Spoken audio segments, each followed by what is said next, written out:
The first talk of the 2020 Graph Signal Processing Workshop will be delivered by Daniel Palomar. Daniel is a professor at the Hong Kong University of Science and Technology and has a strong background and remarkable work in the areas of optimization, signal processing, and more recently, financial engineering. He has a number of awards, and he's the author of several books that I myself find very clarifying. Today, he will be talking about how, using a input a time series representing the evolution of the price of a set of stocks, we can build graphs that help us to understand the relationships and dependencies among the different stocks. Thank you, Danny, for recording this talk. I hope that all the audience will enjoy it.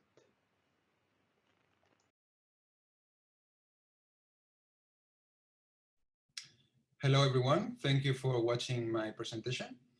I'm going to talk about learning graphs in the context of financial markets.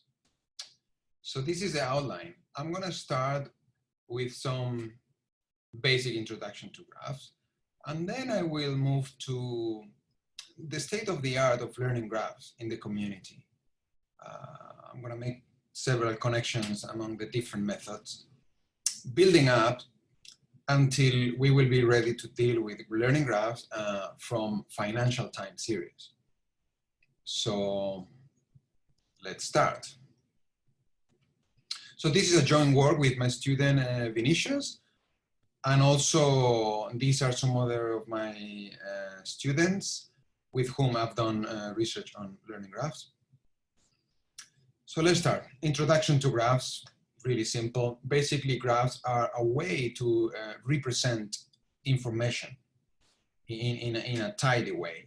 So a graph basically is composed of nodes, and each pair of nodes can be connected or not with different strengths as well. So that's it. There are many examples of graphs. One of them is a social graph. In this case, a node may represent a person. And in this kind of graphs, typically the connections between nodes is quite simple. So if you are friends, you are connected. If not, you are not, for example. However, there are other graphs like genetic graphs or brain measurement graphs where the connection between the nodes is not so clear. Another example is a financial graph. In these graphs, each node represents a company. Now, it's not clear whether two companies are connected or not. So it can be done analyzing the companies or whatever, but it's not clear. So the question is, can we learn the connectivity from data? The idea is that each of these nodes is going to be generating data. So can we learn the graph from that? So this is the general scheme. The idea is that we collect data into a data matrix. In our case, this matrix is going to be P by N. Little p denotes the number of nodes or number of stocks, and little n the number of observations. Note that in other areas, people use different letters like capital N for the number of stocks and capital T for the number of observations.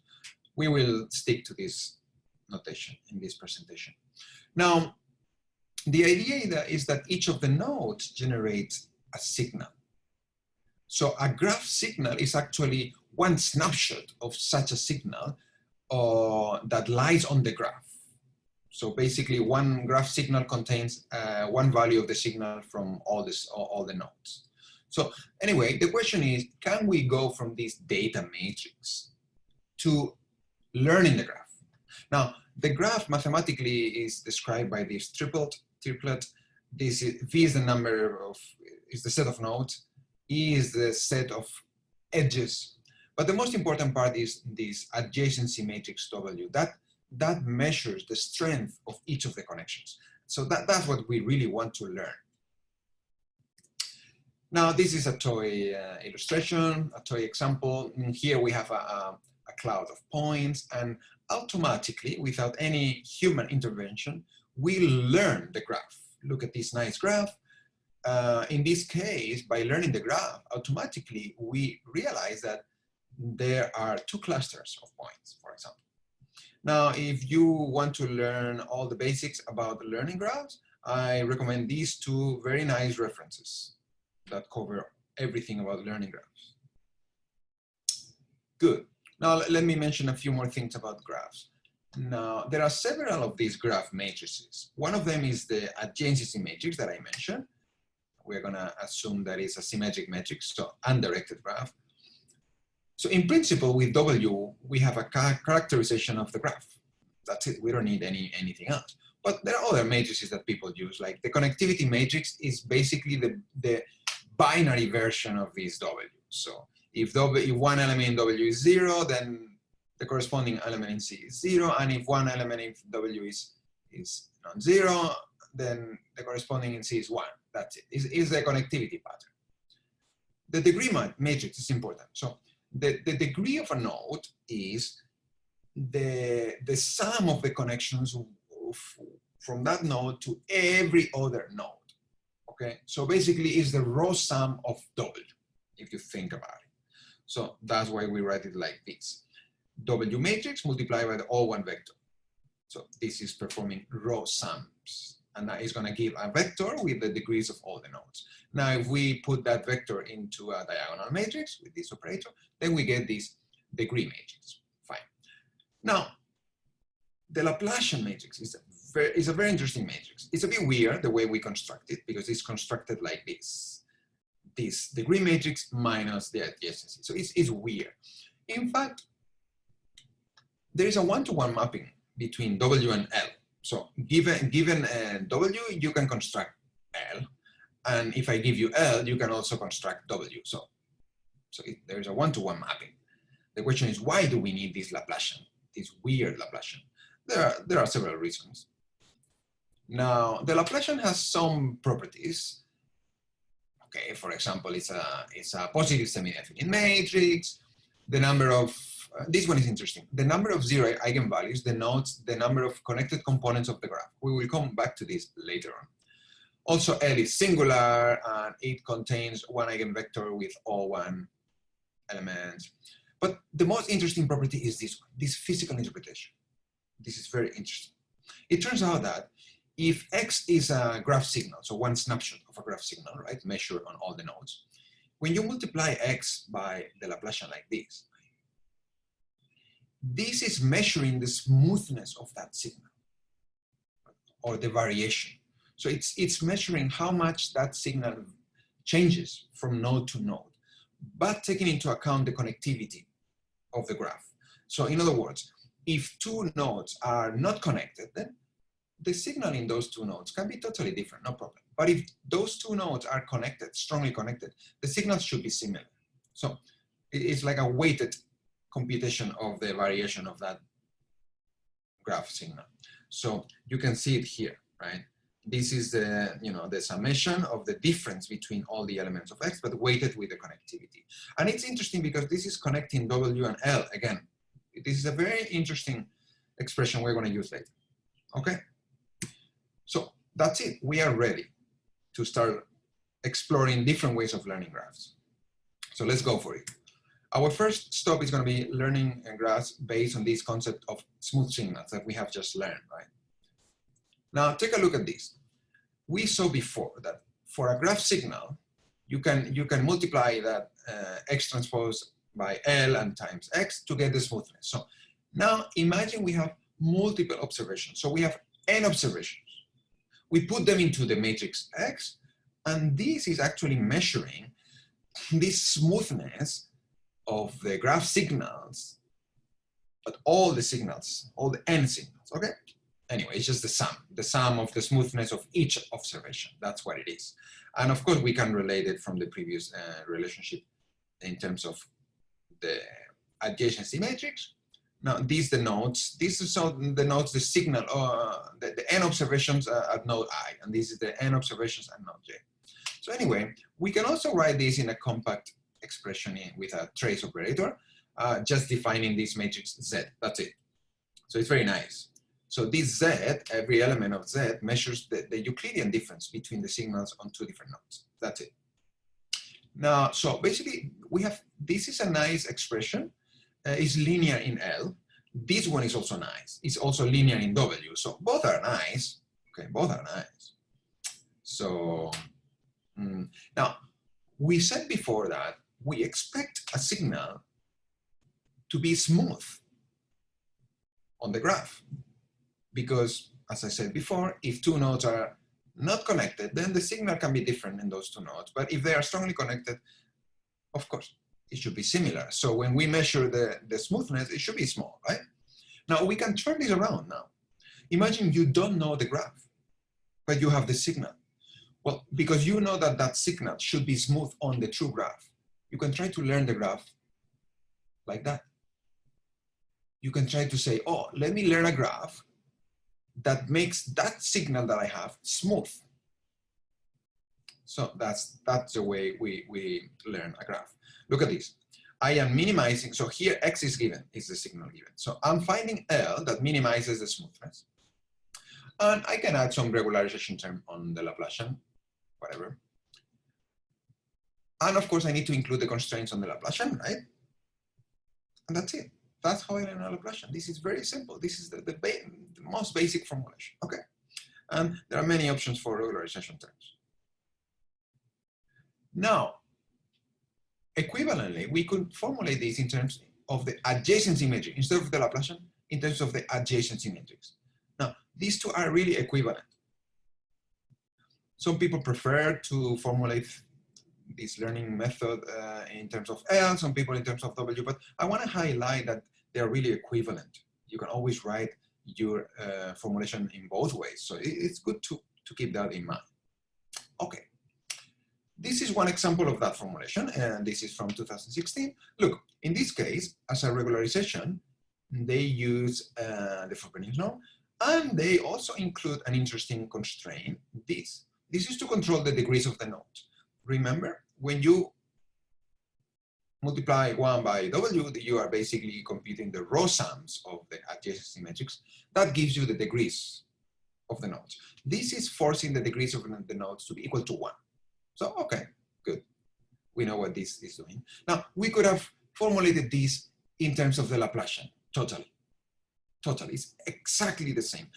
Interestingly, when you formulate in terms of the Lagrangian, the degrees of the nodes are contained along the diagonal of the Laplacian, if you remember from the definition of the Laplacian. So just by taking the diagonal of the Laplacian, we get the degrees. So that's how we write the degree constraint. Okay, so that's our first example. Nice. Let's take a look at another example, also from the same year, 2016.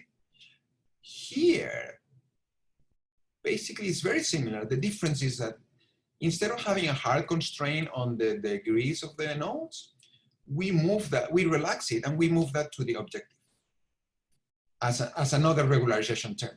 So this is another regularization term, and it contains the log. So it's important because the log will make sure that none of the degrees of the nodes become 0.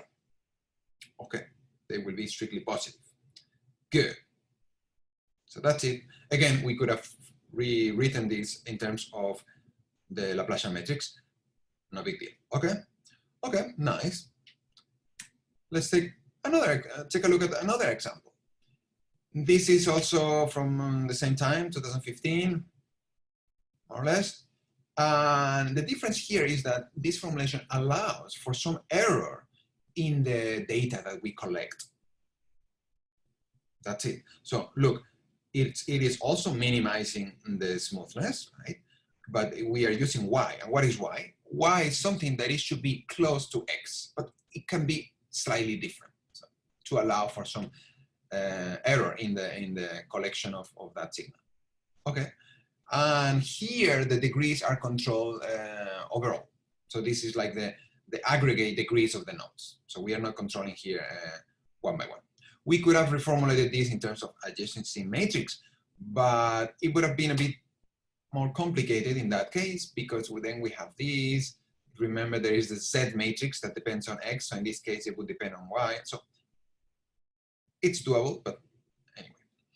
So That's it. 3 examples on this kind of smooth learning. Good. Now let's move to another approach. This is a more statistical approach, I would say. Okay? By modeling our graph signal as a Gaussian Markov random field. So this is the idea is that you take this this formulation, Gaussian Markov random field, and then you use maximum likelihood to estimate the parameters of that model, which in our case is the Laplacian. So this has been used in many papers over the past decade, and basically this is the maximum likelihood formulation. Okay, I'm not going to go into the details. Of course, there is the Gaussian assumption here. That's why we get this term here. This is some regularization, and of course the constraints on the Laplacian. By the way, this has a long history. Okay, if you can go back in time, if you ignore the constraints of the Laplacian, then basically this becomes the graphical lasso, for example. Good. Now, you can ask the question, okay, is it better to learn a graph based on this Gaussian Markov random field or based on the smooth signal approach? Actually, they are strongly connected. If you remember our example number 2 that we just saw before, it was like this. Now, you can see basically the difference is this term and this term. So here we have the log bed that follows naturally from the maximum likelihood formulation and the Gaussian assumption. And here we have these, which we use these to control the degrees of the nodes. So anyway, that's the difference. It's like two different, you can think of 2 different regularizations. This controls the degrees of the nodes. This does not. This controls kind of the volume of the Laplacian. It's different. The effect is different. But you can see they have the same form. Okay, good. Now let's talk about spectral constraints. What is this? So basically, we know how to learn a graph now, but we have no control on what kind of graph we are learning. And it turns out that there are different classes of graphs. So let me show you, for example, these are some classes of graphs that are very well known. So like a multi-component graph or bipartite graph. Now, imagine you know that your particular problem belongs to one of these types of graph. You want to learn the graph, but you want to learn a graph of one of these types. Can we do that? Can we impose this additional knowledge into our learning procedure? If you have this additional knowledge, you should include it, of course, to learn the graph better. Now, the answer is bad news, because the problem is that specifying the type of graph is kind of a combinatorial property. So it's difficult.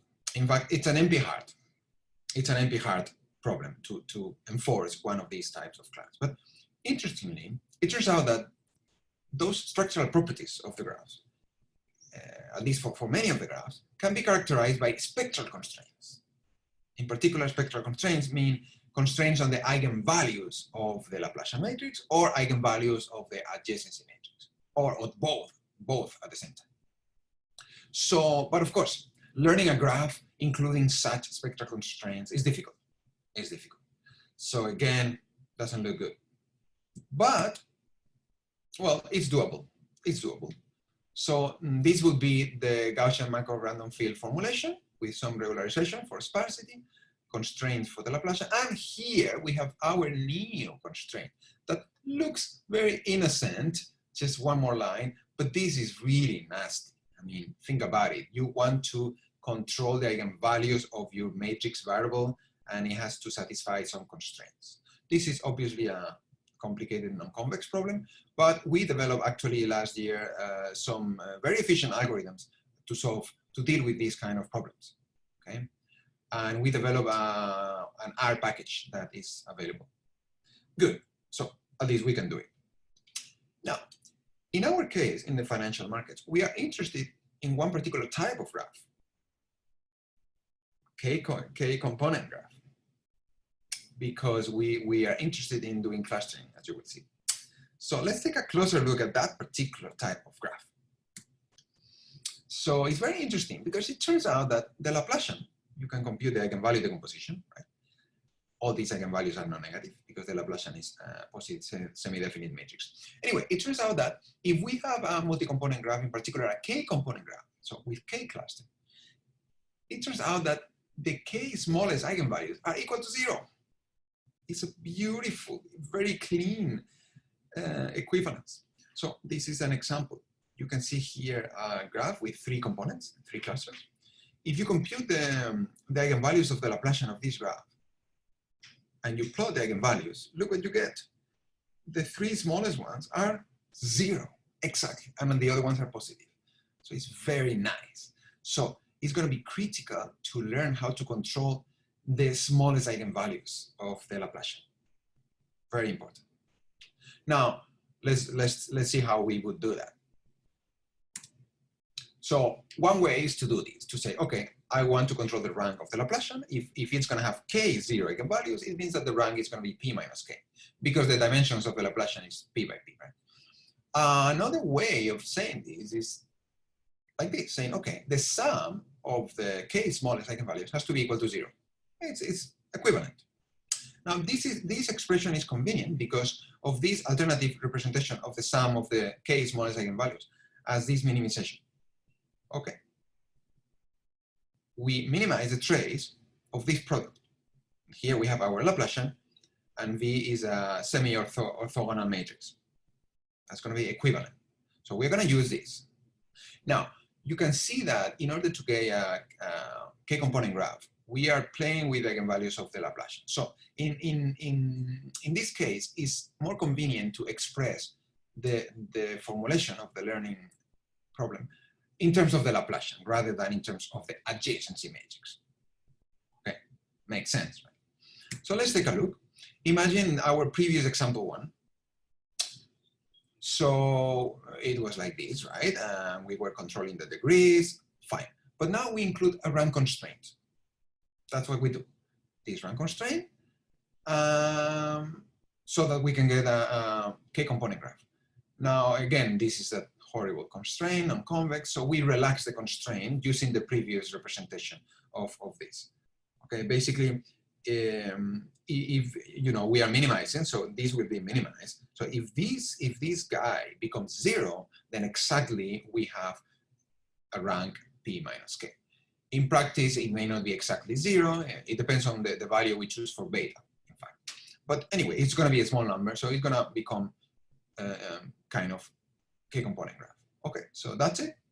We can do that. This problem is not convex, but it's biconvex. Actually, not even biconvex, because we have this non-convex constraint on V. But it can be solved, alternatively optimizing with respect to L and V. No problem. It's quite simple. So that's it. We have seen an overview of the existing learning methods for graph and making connections among all these methods. Now, we are kind of ready to move to our financial context. Before we start with the learning methods, we need to take a look at the data, okay? Because depending on your application, the data has some characteristics. If you are dealing with measurements on the brain, then that's going to have some characteristics. But in our case, we are dealing with financial data. So we need to explore this data. So, for example, this would be the log price of an asset. In this case, is an index, the S&P 500. We usually use the log of the price rather than the price, because the log of the price has a nice modeling as a random walk. So it looks like that. Here we have like 13 years of data of the SP 500 index. Fine. Now, however, a random walk is non-stationary, so it's difficult to deal with. So it's more convenient to deal with the returns. Returns are, you will see, are kind of stationary. There are many definitions of returns, actually. The simple return is the one we usually use, right? Is when you hear that company went down 1%, this is the return we are talking about, right? But actually the log return is very useful as well, because it leads itself to better modeling, okay? It's basically the difference of the log prices. Now, the good news is that these two returns, in practice, they're almost the same. So we don't need to worry too much. But the log return is the one used for modeling, and it's kind of stationary, at least if you believe the random walk model for the log prices, then of course it's stationary. Okay. We can take a look at the plot of real return for the SP 500. Take a look at this, 13 years of data. You can see that it's not really stationary. It depends on the period. There are periods of high volatility, periods of low volatility. So, but if you look at a shorter window of maybe 1 or 2 years, then yes, it is stationary. Okay. Well, let's take a look at some of these particularities of the financial data. It's called stylized facts. So these are particular things of financial data. So one is the lack of stationarity that I've been mentioning already. Volatility clustering is one aspect of this lack of stationarity that we will see in a moment. Absence of autocorrelation is also something very important for us because that's going to justify the IID modeling, in fact. This is also very important. Gaussian distributions do not hold in finance, really. So we have heavy tails. So we need to deal with heavy tails. And also even asymmetry of the PDF happens, as we will see in a moment. Also, this is interesting, positive correlation of the assets. This is an artifact from the fact of the market factor you will see later. So let's take a look at this. This is the envelope of the log returns over time. This is called volatility. You can see that it has some kind of memory. When the volatility is high, it remains high for a while. When it becomes low, it remains low for a while.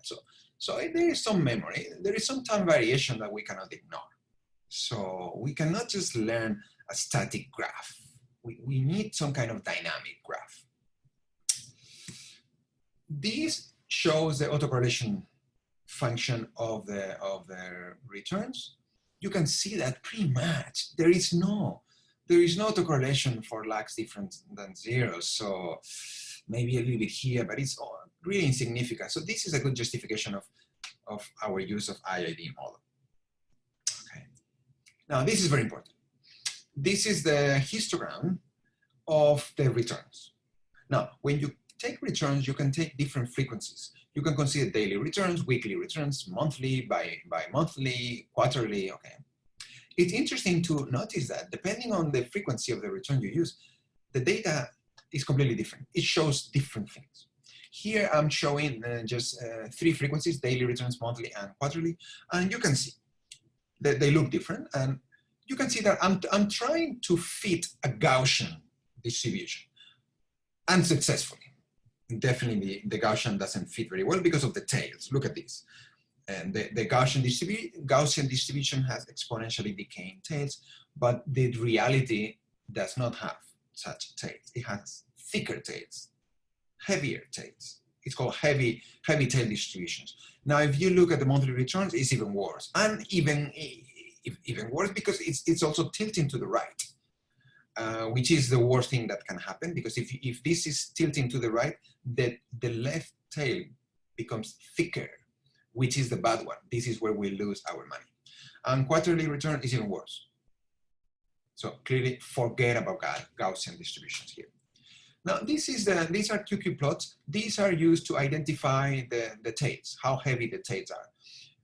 I'm not gonna get into the details, but basically if these points were to align with that black line, then it will be Gaussian. But because they have these gaps here, then that means that indeed they are heavy tails. For all the frequencies, they are heavy tail, clearly. And this is a plot of the kurtosis that measures how heavy the tail is versus the frequency of my return. In any case, for any frequency, we really have heavy tails, but it changes with the frequency, like I mentioned before. So for daily, is really, really worse. Okay, good. Now, this is the last thing we're going to explore, positive stock correlations. This is an artifact of the fact that all the stocks strongly depend on the market factor. Because of that, they look like they are positively correlated, okay? This is going to be useful for us because it's going to be a good justification for our use of the Laplacian in our learning. This is going to basically also imply under some assumptions that the partial correlations are also positive, and so everything is going to fit nicely. Let me finish with this, a reminder that you choose the frequency of the data, And depending on the frequency, everything is going to change. So this is up to oneself when we choose, okay? So for example, low frequencies have some particularities, and the main thing with low frequency is the scarcity of the data. Of course, if you have quarterly data, you don't have too much data there. Now, if you have daily data, at least every year you have 252 points, which is not too much anyway, if you want to learn, if you want to estimate things or learn things. High frequency, on the other hand, has large amount of data available. So here you can consider the use of some other machine learning methods, deep learning methods. So the point is that we're going to use daily in our simulations. Now, let me show you the data that we're going to use for our graphs. In particular, we're going to use 3 years of data. It looks like this. These are the log prices. These are the log returns. So indeed, you can see that there is time variation. So we need some dynamic graph for sure. Good. And so there are 11 sectors, but we are gonna, for simplicity of the plots, we're gonna consider just these 3 sectors: industrials, consumer staples, and energy, right? To simplify things, 3 sectors. So we're gonna consider a few hundreds of stocks belonging to these 3 sectors. Now, sectors. What are the sectors? So the sectors are a classification of the stocks done by experts. And the problem is that there are different ways of classifying stocks. You can use a production-oriented approach, or market-oriented approach, and so on. So there are several classifications. These are the 3 main ones done by different entities, and they are different. So that's the problem. They are different. So it's good to know the sectors of your stocks to diversify your investment. But which sector should you use to properly diversify your investment? So that's a problem. They are similar most of the time, but also different sometimes. So it's not clear. So my take is, forget about these sectors, just learn the graph of stocks, learn the clusters. Mostly the clusters are going to fit the sectors, of course, but they can adapt also. Also, the sectors, the definition of the sectors, by the way, it changes with time. Every now and then they change. So one asset that was in one sector, suddenly it changes to another sector. So it's difficult to deal with that. So the best thing is to learn everything automatically. So let's take a look. Let's see, let's learn some basic lessons first. So let's assume we're going to use the Gaussian micro-random field formulation. Remember, there was this term in that formulation, in that maximum likelihood formulation. This is the sample covariance matrix, so it can be written like this. And because of the relationship between the Laplacian and the adjacency, we can write it like this. Remember, we saw that before. Now, Z, if you remember, if you look at the elements of Z, basically it contains the Euclidean distance of the signals from the node. So in this case, each element contains the Euclidean difference of the mean time series of stocks and ij. This follows naturally, okay? It just follows naturally from this framework. Now, my question is that what we want? Do we want to measure how 2 stocks are similar or not based on the Euclidean distance? I don't think so, because of this. Think about this. Imagine 2 perfectly correlated stocks with different variances. Basically, it's the same stock, but with 2 different scales. So if you use Euclidean difference, you're going to get a big difference. So they will look like totally different stocks. But to me, they are the same. It's just a scale. So lesson number 1, we should normalize each time series or stock. So in other words, we should use the sample correlation matrix. Okay, let's take a look at some numerical experiment. This is a graph that we learned from those 3 sectors, right? Using the original data. Okay. You can see that there are like we learned three clusters, one cluster, another cluster, another cluster. It's not very good. If you normalize the data, just by normalizing the data, you get a much better result. So definitely the previous lesson was correct. Lesson number 1 is clear to me. Okay, let's go for our lesson number 2. The effect of the market factor. I'm not going to go into the details, but you need to know that the stocks are strongly dependent on some factors. And there is one of them that is called the market factor. Okay, so because of that, because of this strong dependency, the correlation of the stocks is going to be very high and positive just because of the market. So do you really want to capture that in the graph? Then everything will appear connected in the graph. So actually, one can argue that it's better to use these residuals to learn the graph. So use the sample covariance matrix of these residuals to learn the graph. And many people do that.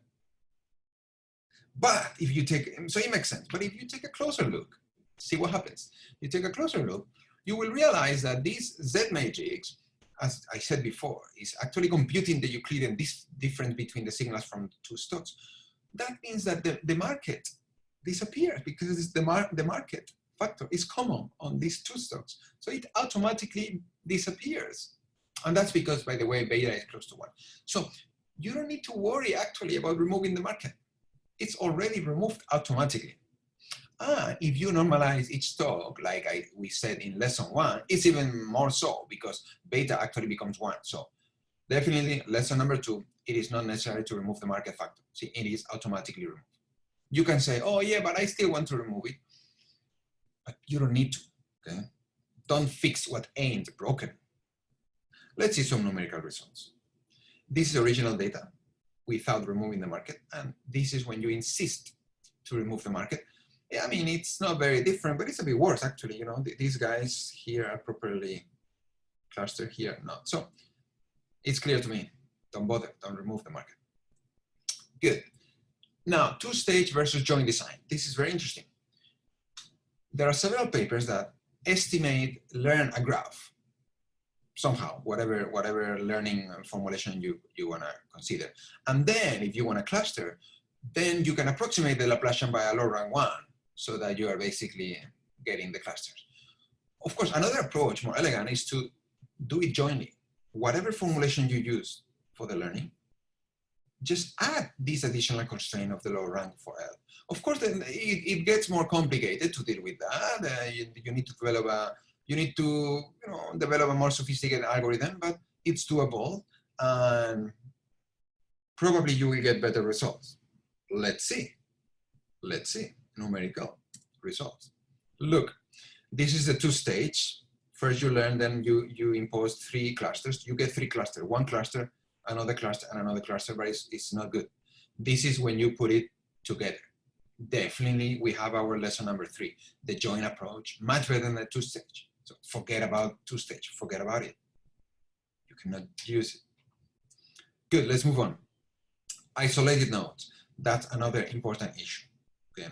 Because the moment you impose a low rank on the Laplacian,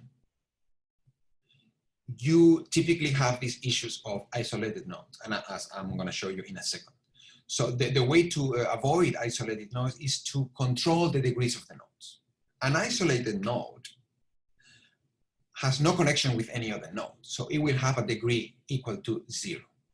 So if you force the degrees, the degrees of the nodes to be equal to 1, or if you regularize this, then you can avoid isolated nodes. So we should include this control. So that's our lesson number 4. We're going to see in a second the numerical results. A graph learning formulation that enforces a k-component graph should also control the degrees of the nodes. Otherwise, you're going to get awful results. Let's take a look in a second. Look at this. This would be the join. What are we looking at here?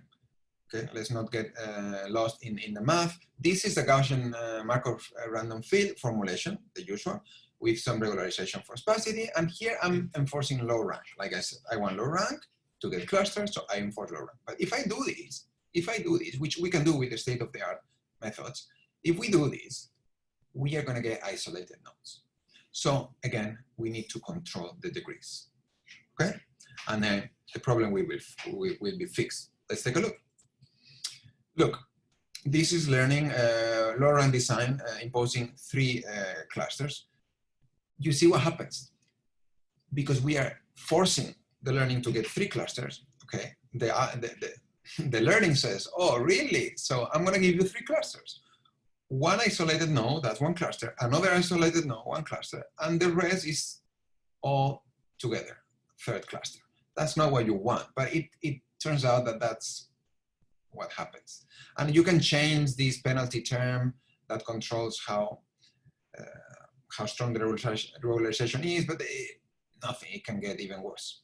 But if you control the degrees at the same time as enforcing low rank, look, very nice. You really get the 3 clusters that you wanted, not isolated nodes. Good. Now, let's explore the heavy tail issue of financial data. Now that we have our nice formulation, let's look at the heavy tail issue. Okay. So remember, this is our basic Gaussian Markov random field formulation. This comes from the Gaussian assumption, okay? So, but we know that that financial data is not Gaussian, it's heavy tail distributed. So we should deal with that. And actually, it's very easy to deal with that. We can actually formulate a maximum likelihood estimation, but assuming a heavy tail distribution instead of a Gaussian one. That's it. For example, one way of doing this is we can take a Tyler estimation approach. It's very simple. Basically, you write this kind of likelihood. The difference is just that this linear term here, it's a trace, it's a linear term, becomes a summation of logs. So the log is the new thing, okay? Basically, this log is going to penalize the outliers in a way. And you can assume any other distribution, the heavy tail distribution, like student T, Cauchy, and you will have slightly different expressions here. But now the thing is that, okay, you have this, so now can we learn the graph from this? The problem is that it's non-convex and it's difficult to deal with this directly. But we can do it in a very elegant way. We can use the majorization minimization framework, and the idea is that you approximate that formulation by another one that is easier, but you need to do this successively. So you need to iteratively approximate the problem a few times, not too many times. But I'm not going to go into the details, but basically the idea is to get rid of the log. This term that we had, you find an upper bound that is convenient. In this case, you see our upper bound has the same form, but without the log, there is no log. So that allows us to rewrite our previous problem like this. So you see, I call this Gaussianized because it looks like a Gaussian maximum likelihood estimation, but the only difference is that the sample covariance matrix is the one obtained in the previous iteration. And if you look at the definition of this, it's like a weighted sample covariance matrix. So it's actually the sample covariance matrix, but weighted with the Laplacian you obtained before. That's how you get the next Laplacian. And then you need to solve this a few times, you iterate a few times, not too many times, like 2 or 3 times, and that's it. That's it. Let's take a look at some results. This is what we get, the graph we learn, assuming Gaussian model. Here we are not imposing a k-component graph. So you can see, you see the graph is kind of learning 3 clusters, but not exactly. And when we use heavy tail, much nicer. It's much nicer. You can see that it's much nicer. Okay, we are ready for our next and last point, which is the time variation issue. Time variation.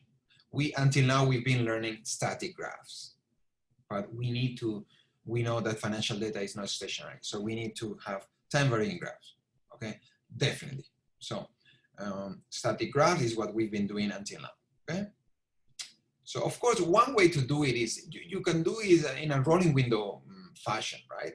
You can take your data and on a rolling window basis, take your data and estimate a different graph, right? You could try to do that. You could try to do that.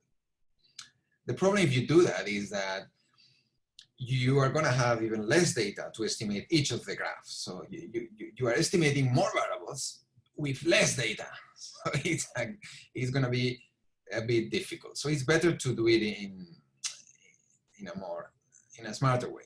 Let's see if we can get dynamic graphs. This is the dynamic graph formulation or time varying graph formulation.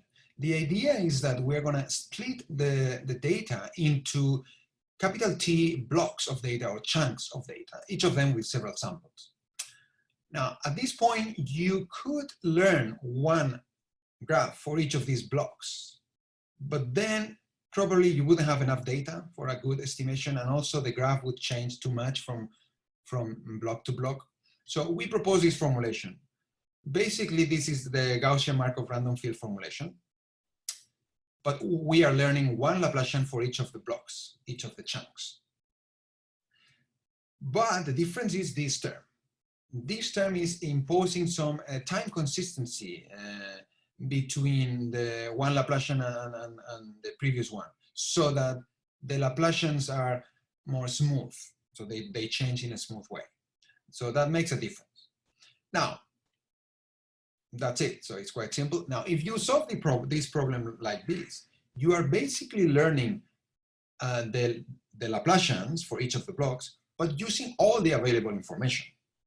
So this is okay if you are going to do some analysis of the market using these graphs. But if you want to use these graphs for some forecasting or for some trading, then you cannot do that, right? You will be making a big mistake of look-ahead bias.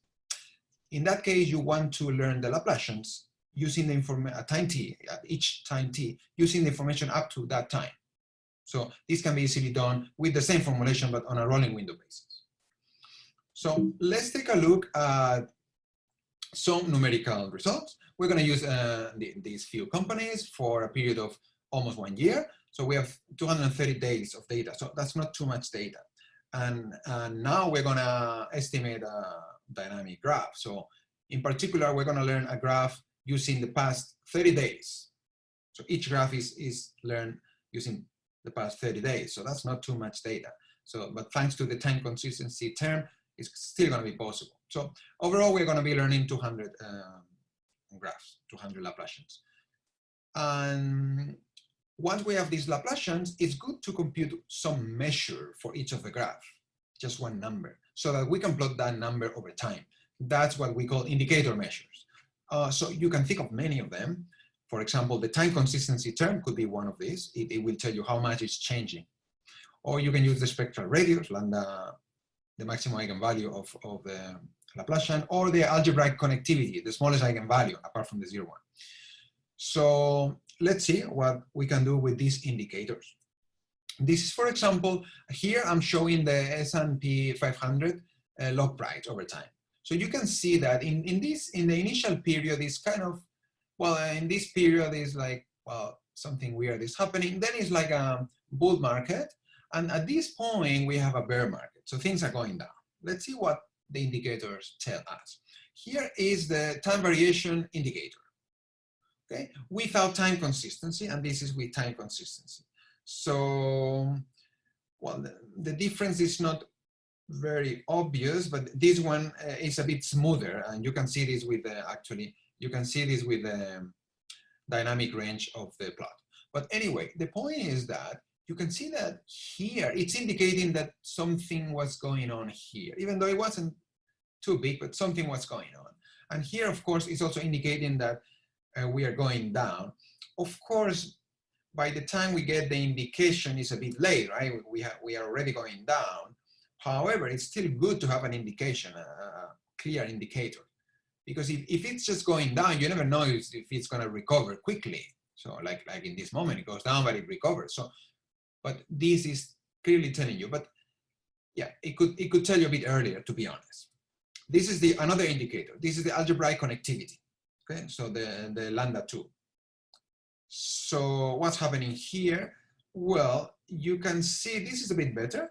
It's detecting that something is going on a bit earlier than before, and this is a bit smoother, right, because of the time consistency.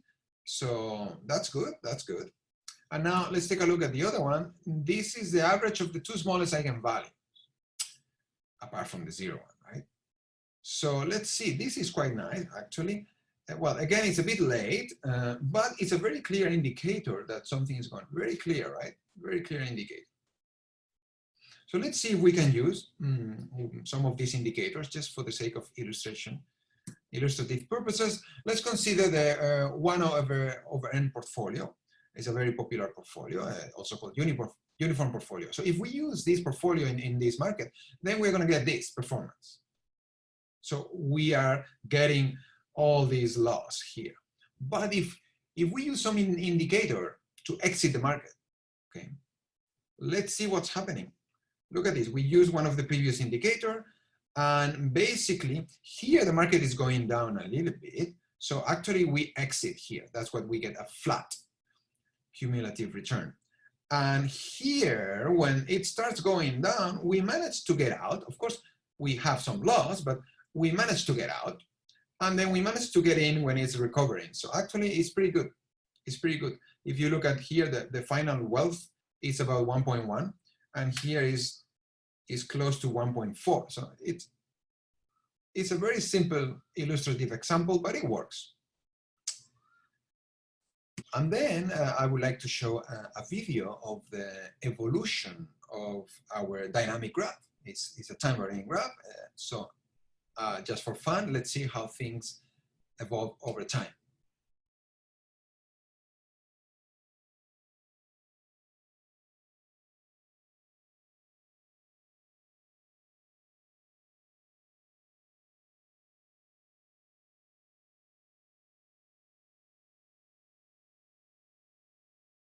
So that was all. And if you want more information, please go to my webpage. This is the view of my university at HKUST. I am right now here. I am right now in one of these windows facing this. And indeed, the background that you see behind me is exactly what I see from here. Okay, enjoy. Goodbye.